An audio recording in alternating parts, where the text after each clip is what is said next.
And we're back. Game number 2 of this best of 3, our opening best of 3 of the Eastern Division here in the D2L Season 4, brought to you by HyperX. I'm EC, joined by Merlini for the broadcast. Saw really a nice effort out of Vici Gaming in Game 1, even though they did end up coming up short in the early game and eventually in the game itself, dropping that game just south of 40 minutes, give or take. And but really able to extend that game through some nice play. And something you pointed out, Merlini, that I'd like for you to talk about a little bit is a weakness that you perceived and really kind of touched on, in that LGD is such an excellent team at 5-man Dota, at just taking lots of team fights and looking to shut down map control via that route, that if you can draft lineups that put a lot of pressure on that and force them out of that comfort zone, you can see, as we saw in Game 1 with Vici Gaming extending that game, the weaknesses begin to appear for LGD.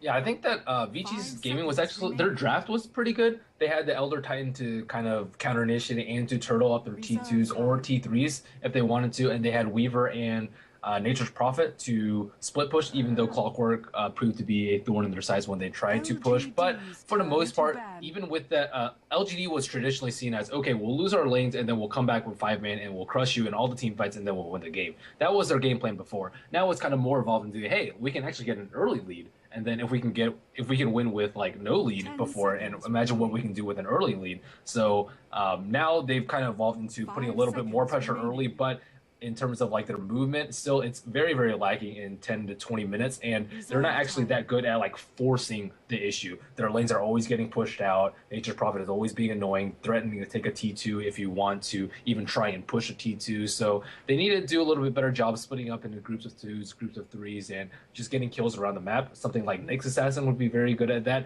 They tend to pick very, very 5-man-ish heroes instead of just heavy gankers. Clockwork is actually pretty good at that, but they just kind of ran them as just like their initiator. There's other heroes for that. So I think they could utilize the strengths of their lineup a little bit more. Just do like Clockwork plus Vici can just pick off anyone on their team. Maybe not a Weaver, but anyone else on their team they can pick off. Vici, I think they should draft very similarly. I don't think that they can contest them in 5-on-5 because LGD is very, very strong at fighting that. But if they can win their lanes, which they didn't actually do last game because Timbersaw got wrecked in middle, and if they can split push a little bit more effectively with a bit of an early game lead, I think they can take a win off of LGD. Absolutely. I love these opening 2 picks out of Vici Gaming. The Weaver and the IO. Again, coming back to what you were talking about, LGD's so good at 5-on-5, but has some trouble whenever that gets broken apart. And what 2 better heroes except maybe a Nature's Prophet, which, by the way, is still in the pool if Vici decides to go that direction. Having IO and the potential for relocate ganks to try and basically force LGD to always be 5-on-5. So if you have an IO that allows you that freedom and flexibility, then you have split push potential from a hero like a Weaver and maybe one other. Vici's going to have the potential to set the pace of the game and force LGD into a lot of all or nothing situations. And now with the Chen picked up, not necessarily split push potential so far as just pure out, flat out, pure potential to push with all your guns forward more so than anything else. And we can see Lifestealer and Naga Siren picked up by LGD, so going to have the ability to fight early and often. They did go ahead and ban out the Ursa and the CK in response to seeing the IO pick up, so nope, they're going to go ahead and grab a DK, so having a 2-core lineup now with 2 strength heroes, the Lifestealer and the Dragon Knight. And really, I like that pickup because it allows them to face up with what Vici has shown them already. More potential to fight early, but now they'd have 2 very difficult heroes to kill if they want to try and get one over on LGD in the early phases of the game. I think that LGD's draft is already much better. Nagasar pretty good at locking down Weaver and forcing him to use time lapse very early in the fight. Lifestealer very good at not dying to Wisp. You use Rage TP. That's it. Chen was kind of picked a little bit early. I think it's just very greedy for them to pick both EO and Chen, especially this early in the draft. And Chen, you can kind of do a push strategy, but Dragon Knight already taken down by LGD. I think that was a very good pick by them too, because he is a very good solo mid. He's very tanky, so that if Wisp relocates on him, he can survive, and it kind of denies them the Chen Dragon Knight early push synergy. I don't think that Vici necessarily needed to ban out Keep It Alight. It wasn't very apparent that they were doing a push strategy with Weaver and EO who thinks push, and I think they personally could have used it if they want to go for a passive, hey, let's defend pushes until we can split push and be really annoying, and they won't have that option available to them, at least not with Keep It Alight.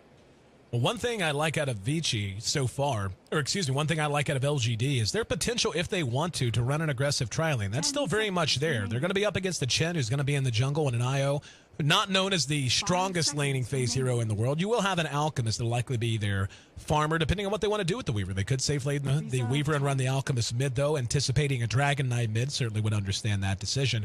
But the gap is going to be there. LGD with two very aggressive heroes in the Naga Siren, Naga's Ensnare, one of the best early game disables in the game. Level 3, it becomes one of the best that you're going to see, period. And then Lifestealer, of course, with the slow from open wounds and his ability to output a lot of damage and keep himself alive in those kind of situations. LGD really has a lot of built-in flexibility in Vici Gaming. The weaknesses in their lineup are something that LGD could end up exploiting quite heavily here.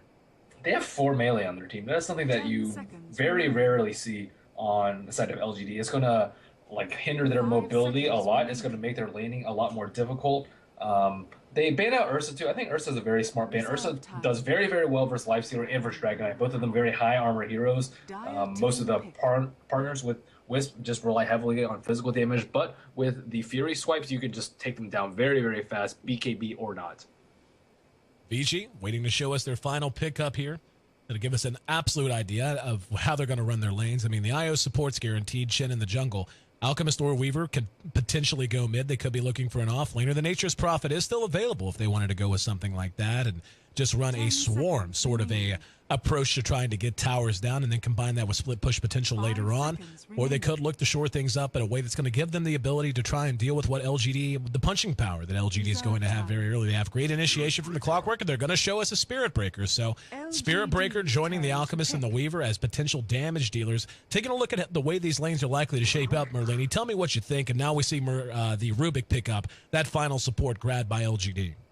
Looks like it's probably just going to be super middle on Alchemist, safe lane, triple lane with the EO and the Chen, and either offlane Weaver or offlane Spirit Breaker. It doesn't really matter. Both of them do okay with farm. If they want to play more aggressive early, they just put ROTK in the offlane. Oh, looks like it is going to be Spirit Breaker in the offlane. So they can play very aggressively early if Chen and Spirit Breaker want to go around and find a lot of kills. I think they certainly can, especially if they find the weak supports. DK is going to be a little bit harder to kill, but if they pair up anyone in the offlane, they should go down relatively easily, especially with a constant harass out from the Weaver. On the side of LGD, they're just looking to maybe, well, they're not going to try and shut down Wisp early game because they're not doing an aggressive triple lane. So they're just trying to find farms and levels. They just need to get level 6 on Naga Siren. That team fight is very, very strong. Get treads and drums on phase drums, whatever on Lifestealer. Lifestealer is actually pretty good versus Chen too. So they just need to find their levels in their farm early game until they can 5-man.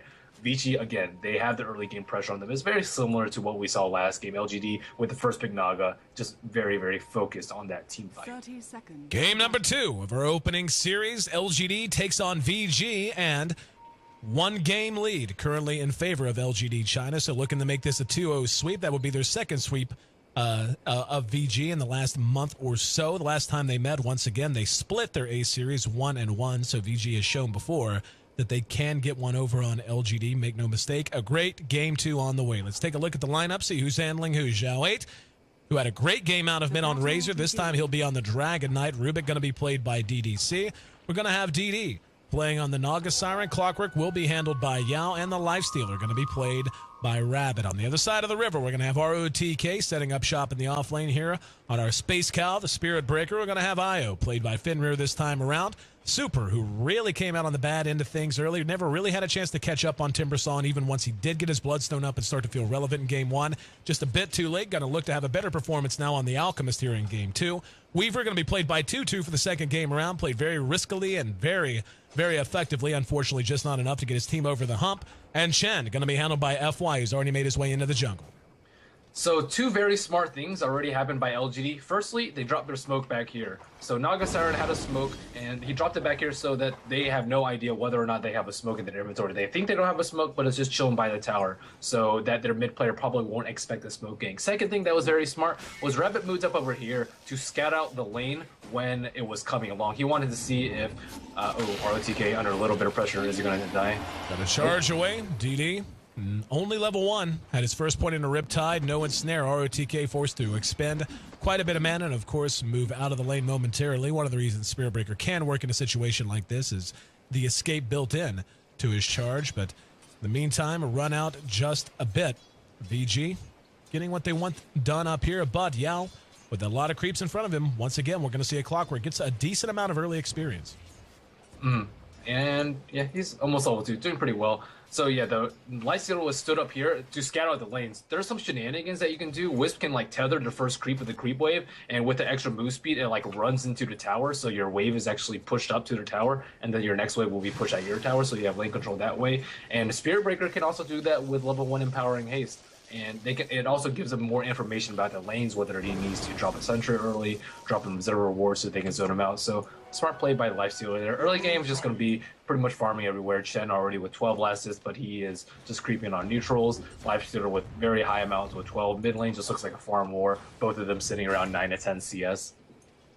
Yep, not a whole lot else to report. As you said, the LS at 13. Pretty much even here at the moment between Zhao and Super, sitting at right around double digits both. Super using Acid Spray. Has put 2 points in Unstable Concoction and 1 into Acid Spray, so a bit more of a fighting-oriented build. Not a single point in Agreeable's Greed quite yet, but that's usually pretty expected whenever you see the mid-Alchemist come into play. ROTK will get a look at DD, who takes a walk around just trying to make our Blue Cow friend feel a little bit more uncomfortable. Does have a point into Greater Bash now as he hits level 2, but still waiting to see which team, if any, is going to be willing to break this down. So put yourself in the captain's chair here, Merlini, on both sides. Give me in a few words what you think the key to this early game is going to be for both teams. I think that they need to get a very fast mech or level 6 on Chen and just put a lot of pressure on their towers and force them to run around the map. If they don't defend, then they can just take down the towers and then limit their control of the map just by controlling them with EO ganks and Spirit Breaker ganks. So the more of the least amount of T1 towers that are around is better for them. So once they take down this one, take down this one, take down this one, all they need to do is just keep controlling them through ganks constantly. Again, force LGD to 5-man and then just out farm them if they can. They have the Alchemist with Agreeable's Greed. They have the Weaver and the Spirit Breaker, very, very annoying heroes to deal with. LGD, they just need to try and farm up without losing any towers, try and defend if they can. They need to get level 6 on Naga Siren as soon as possible. She's actually quite underfarmed. She's only level 2 compared that to the Wisp, who's already level 3.5. Chen is already level 4, so they've been trying to zone out the Spirit Breaker, and it's been actually costing them pretty heavily. VG, under cover of smoke, looking to dive this Clockwork. Has been soaking up a fair amount of experience. They're going to go for it, thinking about it now. Spirit Breaker finds himself a haste rune elsewhere on the map. Going to move into the jungle. VG playing this very, very patiently. We see the wave coming. That is going to be a big wave. There's the tether to the Centaur. Yell drops the cog, tries to bang his way out. Will get back up under his own tower now. And just going to be able to make his way down into the river. And looks like there's going to be a rotation from mid, though. He has a self. Here comes the Spirit Breaker charge. They're going to try to track him down. And we can see Super moving his way up. Unstable Concoction will connect. Cogs did go down first, but here comes the Spirit Breaker. Charges through. He's got to know it's coming. Zhao 8 caught in his path. Has bought a TP. Looks like he's just waiting on his death at this point, and so he is. As ROTK, kaboom. Couple of auto attacks should be enough. There's Fenrir getting the first blood with the Spirits. Yeah, I was a little stunned there as well that Fenrir a little out of position. Nonetheless, first blood goes on the board this time, going in favor of Vici Gaming, bringing down the clock, and now about to bring down the tier 1 as well. That was 5 heroes for 1 kill, but if they get the tower out of it, certainly worth it. Super once again going to be sniped out of mid. DD will end up being traded though because of the stun from Unstable Concoction.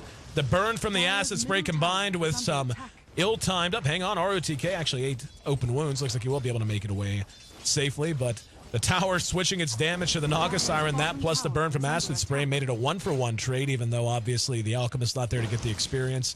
That's not exactly an even trade. Zhao 8, though, showing the power of level 6 Dragon Knight's Elder Dragon form, doing what damage he can. It is deceptive how quickly a Dragon Knight at level 6 can melt down a tier 1 tower. And we see Rabbit putting a lot of pressure on ROTK, already forcing on a glyph and just constantly right-clicking him down and already burned through 1 salve. And if ROTK leaves the gank one more time, then this tower is dead.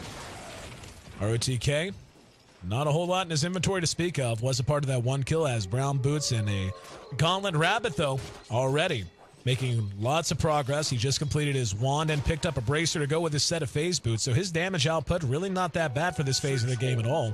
ROTK has done a fairly good job of rune control, though. That's going to be a second rune he's picked up. It's going to be an illusion this time around. But both teams beginning to calm down a little bit. We can see him sending his illusions in to try and cause some problems in the pulling here from LGD, and we'll be able to succeed in doing so. What is RKTK doing? He ran into the tower. ROTK gonna go ahead and charge his way out.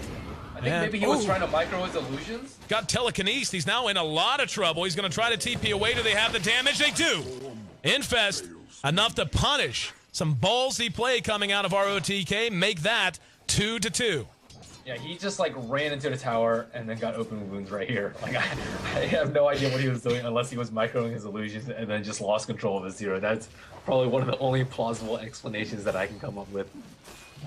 Super still hanging and banging here in mid, not quite 2 levels behind, and hanging around just about half a level behind, so that one gank not the end of the world by any stretch. In the meantime, though, Vici has been relatively quiet. The IO almost level 5, so looking to get him to 6 as quick as possible. Chen gonna have Hand of God at his disposal right now as he hits level 6 as well. This bottom tier 1 tower, not long for the world, as DDC has hooked up with Rabbit. And Rabbit, again, just in great shape, leads the board in CS. And taking a look at net worth, has already opened up a 400 gold net worth lead, courtesy of that free kill on ROTK under bizarre circumstances. So, and LGD not done yet. As we can see, again, just the damage over time effect that comes from the level 6 Elder Dragon form, helping to bring this tower down to 240 HP. We're going to see 2-2 hook up with Super. Super charges, tosses out the unstable concoction. Zhao 8 at half health.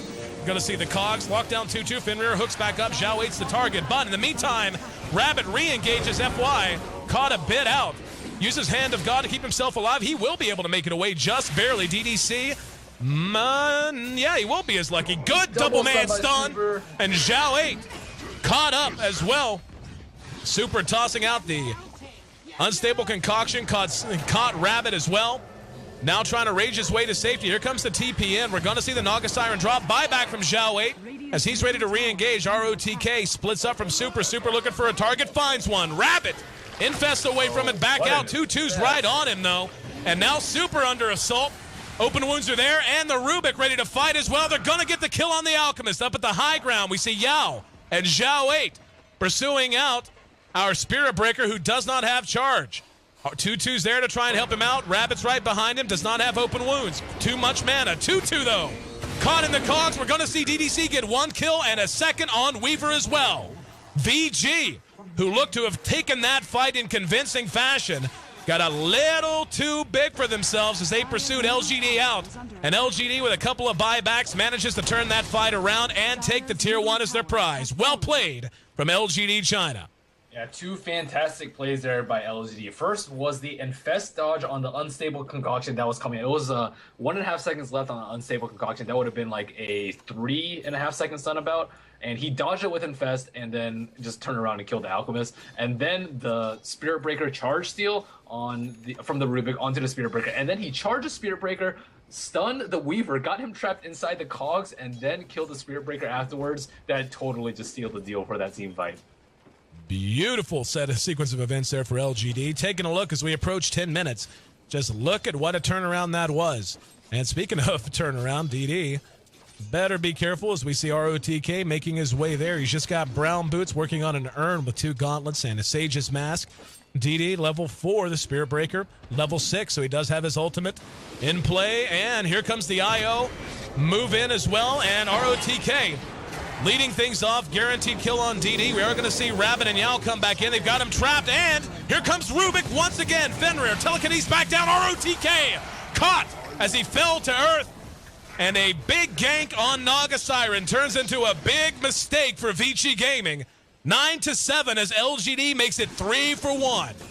Wow, Yao with that cogs there. So Weaver got stunned and was at full HP. He was right about the time lapse, and then he cogged to push him away for the extra 1 second of damage on him while he was traveling from the pushback, and then managed to kill him before the time lapse. So fantastic play from LGD here. I'm seeing some great, spectacular individual plays in these fights. Speaking of fights, we might have another on the way. LGD taking a look at the tier 1 top. I hear the unstable concoction. Here comes Super. He's got a set of phase, a bottle, and a wand. Not anything else. We're going to see the charge on Zhao 8. He got caught with that as well. Telekinesis buys a little bit of time, but he's in no man's land, surrounded by nothing but unfriendly critters. And in the meantime, 2-2 pursuing out Rabbit. Rabbit going to try to TP away. Had already spent his rage to get away. So, yep, nothing to infest into. Just a slow, unfortunate death for him, as Vici does manage to get the best of them this time around. And they needed that. They didn't want to find themselves in a situation where they were playing uphill again for the rest of the game. ROTK and the rest of VG all knotted up with LGD now at 9-9. Air Spirit Breaker charge is going on middle. DD looking for level 6, but he's looking for trouble. And DD gonna have some help on the way, and ROTK is snared from the high ground. DD sees there, has telekinesis on the ready. Will go ahead and use it. He actually has charge if he needs it, but after a Dragon Tail to lock him down, not gonna need it that time. Here we go, Rubik charging back out on Fenrir. That's gonna be the target, and actually stops himself, and he's caught in the trees. Caught in the trees. No way to get out, as the rest of LGD does begin to make their way over. VG I'm will... surprised he didn't continue it. I think he could have stunned like 3 people. Yeah. He's got some arcane boots hanging out back there. It's fine. Don't worry about it. Just some footwear hanging out. Finally gets a little help from DD, who choose a path for his buddy to come back out. But nonetheless, LGD leading slightly now at 10-9. The gold still in their favor, and looks like they're ready to extend it. A lot of battles in this top lane taking place after that initial Spirit Breaker charge on the DD, which ended disastrously for VG. They're top tier 1 now. Not likely to stand much longer, and yeah, they're going to go ahead and sack it. In the meantime, 2-2 and Fenrir are taking a look at the tier 1 mid. So Vici's doing a good job of making LGD 5-man. The only problem is they're not getting that much out of it, and they're losing some of the ganks. Like Spirit Breaker, if he just ends his charge and just forces 1 or 2 people to TP, then that's great. Oh, sleep initiate by DD. Beautifully timed. FY had no time to react. Xiao Wei's there with the Dragon Tail. After there's the hook, going to catch Fenrir. Fenrir cogged in. We see Rabbit using the rage, pursuing him out. There's an ensnare on the Fenrir from the low ground. The rest of Vici pulls back. ROTK and Super might be in some trouble here as Rabbit's right on him. Can he get the open wounds in 2 seconds? Trying to lose him around the woods. There he is, spotted out and unable to do the damage he needed to do. So able to keep his tier 1 bottom standing as well. But once again, LGD just edging out Vici Gaming ever so slightly in almost all of these exchanges, and the gold graph reflects that. Plus 4,000 heading in favor of LGD. The experience now even beginning to open up a considerable gap, as they're now just about 2,000 ahead. I think that Vici has to stop fighting 5-on-5. Their lineup is not meant for 5-on-5, especially with this few items on Spirit Breaker and a few of the other core heroes on Vici. Spirit Breaker, just earn Brown Boot, Stout Shield. Wisp is also very bad at teamfight. Spirit Breaker very bad. Weaver very bad too. The only 2 good teamfight heroes that they have are Alchemist and Chen. Compared to that to LGD, Nakes can just run in there and initiate whenever he wants to. Clockwork and Hook. They have Song of Siren to set up too. They have the charge from the Rubik to set up, and they have the constant Dragon Tails too. Their teamfight's far superior. They keep just forcing it. Telekinesis gonna slow ROTK down. They're gonna get the Rubik, and look at the damage output coming out of LGD. Vici tried to initiate off the charge, and Rabbit now in a bit of trouble. Super going to eat the Dragon Tail as they pull back out. LGD dealt with that about as well as they could have, but in the end, the damage a bit too high for them to find under the enemy tower. They do get Super, and Xiao Wei manages to survive long enough to add another kill to his total long-range ensnare. Rabbit comes out of the infest. That's going to make it an ultra kill, going the way of the Lifestealer. The tier 2 about to be the next tower to drop, and Vici Gaming, I mean, really did about as best as they could there. There was a very nice telekinesis from DDC to slow down that chain of initiation. There was a unstable concoction that was thrown out onto the Dragon Knight, which really didn't accomplish much as he had retreated into the safety and succor of his own teammates' hands. But Vici doing a bit of damage. LGD, though, just a little bit too punchy at this stage of the game. Definitely so, and I don't know if Vici's going to keep forcing team fights, but if they do, I think they're just going to lose in like the next 5 or 10 minutes. They have to take things back just a tiny notch, wait for LGD to get a little bit lackadaisical and comfortable with farming alone, and then maybe just try and gank them with relocate or Spirit Breaker ganks there, because they haven't been able to do that at all. Like every time they try to relocate gank or Charge of Darkness gank, they've just been punished so heavily. If they can find like someone like, you know, out here, not that close to a T2, maybe farming like past the river, something like that alone, then yeah, sure, they can go for a gank. But until then, they have to get some farm up there. They need this Shadow Blade on the Alchemist. They just need more items, maybe a Medallion, so they can roach very early. A Lincoln's up on Weaver, just anything. Here we go, fight breaks out. ROTK came in and once again shut down. Rubik was charging on him as well. Here we go. DDC connects they on a relocated him out. Where this team just dished ROTK? I think so. Super throwing out the unstable concoction. Rabbit's there. Fenrir back in and ready to fight. We see Chen sending one home, courtesy of his teleport service. Fenrir next on the list, though. Fenrir just kind of bailed out, and as you mentioned, it was actually kind of funny. I was keeping an eye on DDC, whether intentionally or unintentionally. He had trapped himself over in the woods near the Dire Side Ancients and just came charging out. I guess they were just planning to leave him there until it was time to charge, so they wouldn't have a good idea of what path he would be taking. But in the end, another big win going the way of LGD. They take yet another tower. Only one outer tier tower remains at this point for Vici Gaming, and I mean, deja vu all over again. Feels very much the same. LGD with their teamfight prowess just beginning to shut this map down for VG. Yeah, but now they don't have the strategy to come back from this sort of deficit. They don't have the split pusher. They don't have a Midas Nature's Prophet farming way with Shadowblade. They really just rely on kills. They have 1 point in Greevil's Greed on the Alchemist, so he's not going to be farming up monstrous items anytime soon. Like, maybe with Roshan, like, even with the Aegis, I don't see them winning a team fight right now. So they just have to take things a step back, just keep the kill score at 18-12 for a little bit, and then just farm up some items, maybe. Oof, well, it's rough. Taking a look at VG, they are beginning to run much more closely together. Weaver's from his Lincoln. We're going to see Rabbit charged out here by ROTK. Stunned, of course. The rest of the team catches up. There's the ultimate. Goes through Magic Community. Knocks him back. Looking for another bash. There's an Urn Charge thrown out. He will be able to infest into a creep and back out for a little bit of health. Does have his armlet complete. And now Tether stunned out.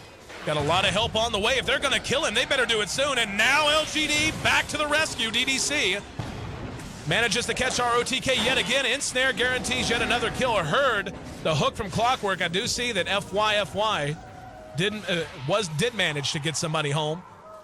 But looks like he's going to end up paying the price. In the meantime, just to the south, 2-2 still up and fighting, but FY does end up dropping before you can do much of anything else. They still didn't manage to get the lifestealer. Rabbit ran from them and lived up to his namesake, being hounded by Vici Gaming, and just too tanky, too robust at this stage of the game for them to kill off, and that's why you can't just he's going in for the kill? For the tower kill? Oh, no, there's a glitch. Gonna see Zhao 8 eating the unstable concoction. Super. Withdrawing back through, and the deny is there from the DK. DK, and by the way, in the meantime, did manage to add a BKB to his inventory, but so tell me, Merlini, I mean, we're seeing the problems VG's beginning to face. I mean, 4 staff now done on FY. That'll certainly help deal with things like open wounds and cogs and so on. But, I mean, other than situational things, what's the overall game plan? I mean, we're still short of 20 minutes in this game already, beginning to feel a little bit out of reach. Well, they did what I said what they should do, which is wait for someone to farm up way up here, which is lifestealer alone past the river. But with 4 people, they can't gank them. Maybe they need 5 or something like that. I'm just super surprised that Rabbit was able to live for that long. He was able to survive, I think, 2 rage cooldowns, too, and that's just incredible amounts of time, which actually shouldn't happen. So, I mean, now at this point, you just have to like maybe gank them at Roche right now. Again, just maybe try and kill Rabbit if he ganks out again. But like they need 5. They need to try and get a few more towers. I'm kind of at a loss as to what exactly they can do. They can't really win team fights. They can't gank Rabbit with 4. They can't really push towers down or split push. So they're running out of options. We can see LGD ready to take Roshan. No contesting whatsoever from VG. And really, like you said, out of options, I think, is the best way to sum it up. 60 seconds until Nanga Song is back up. We're going to have Clockwork at level 11 before long. The inventory of Rabbit has just gotten huge at this point. He's got just about 2,000 gold in his inventory, plus an armlet, a Basher, Drums, Phase, and the Aegis. And yeah, they're just going to go ahead and rush tier 3 and force VG to fight now. Super did finish his Shadow Blade, so that is at least a little bright spot for them. But Rabbit with that Aegis and with Infest off cooldown is going to be able to just stay forward, eat some damage here and there. Able to toggle his armlet when he wants to. They could slow push this behind the damage over time of Zhao 8. And his Poison Breath. BKB's through the unstable concoction, and Super going to be caught out with telekinesis. They're going to jump on him all at once. 2-2 is there. Here comes the charge from ROTK, just trying to catch as many as he can. And look at that. DDC got the ulti, used it on its former owner, and manages to help bring him down. Rabbit pulling back, armlet toggling a bit. There's going to be another acid spray, just trying to hold the line at this point is VG. Zhao 8, with his BKB now on cooldown, going to have to be a little bit more conscious of things. Spirit Breaker, the only one to drop there. We're going to see the Tier 3 fall to rubble. And VG trying to hold at least the racks. LGD has pulled back for the moment. We'll see if this is going to be a permanent pullback or if they're just waiting on a creep wave. Spirit Breaker will be back up, and that will be enough to force LGD to withdraw. This time, though, a naked set of racks here in mid for VG, and things beginning to look quite dire. I think that DDC is playing better Spirit Breaker than ROTK is.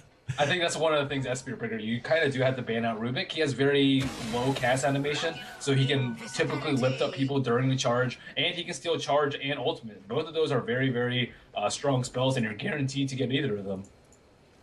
We can see LGD, the reverse of their opponents, 21-12, the current kill score, and the gold.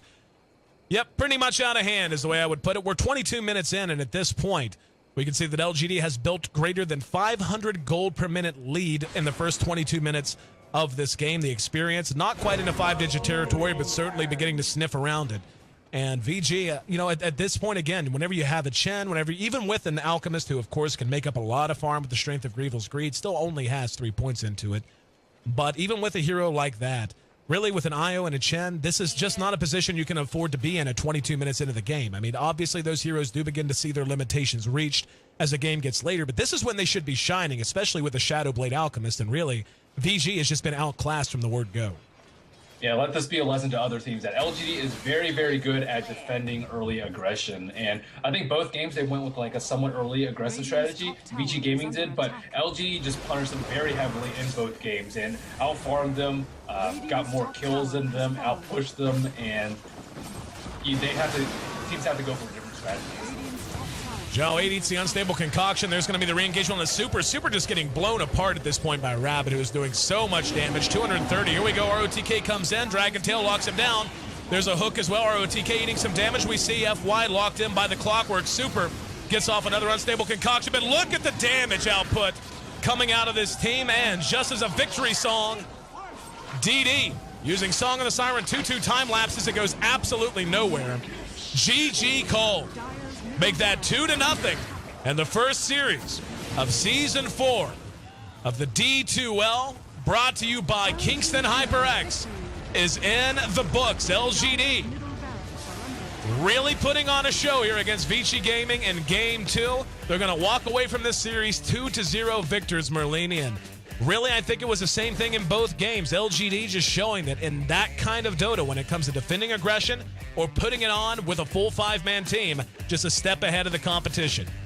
Poor Space Cow wasn't able to put out a victory. 0-8 on ROTK. I like Spirit Breaker as a hero. He usually guarantees a lot of action, but unfortunately, LGD will take it 2-0. Congratulations to them. 23 minutes, 40 seconds, the official game time, 27-12, the final kill score. I'm AC, your host. Merlini again bringing us analysis and commentary here for our first night, our initial broadcast of the Season 4 of the D2L. I want to thank each and every one of you once again for being a part of the show. We're going to be here for quite a while longer now. Still have 2 more series ahead of us, Eastern Dota on the way. And don't forget to check out our updated schedule. You can see D2L.gg. Of course, we'll have our full schedule for you there. We did have to adapt things a little bit today due to some sponsor requests coming out from the Ace League and so on and so forth, but still going to be able to stick to, for the most part, our schedule. Just going to have a couple of broadcast days instead of a full broadcast schedule each week, but we will be shoring that up in the future with extra content. In the meantime, once again, LGD walks away victors 2-0 over Vici Gaming. We're going to have our second series of the night coming up next. Stick with us, guys. We'll be right back.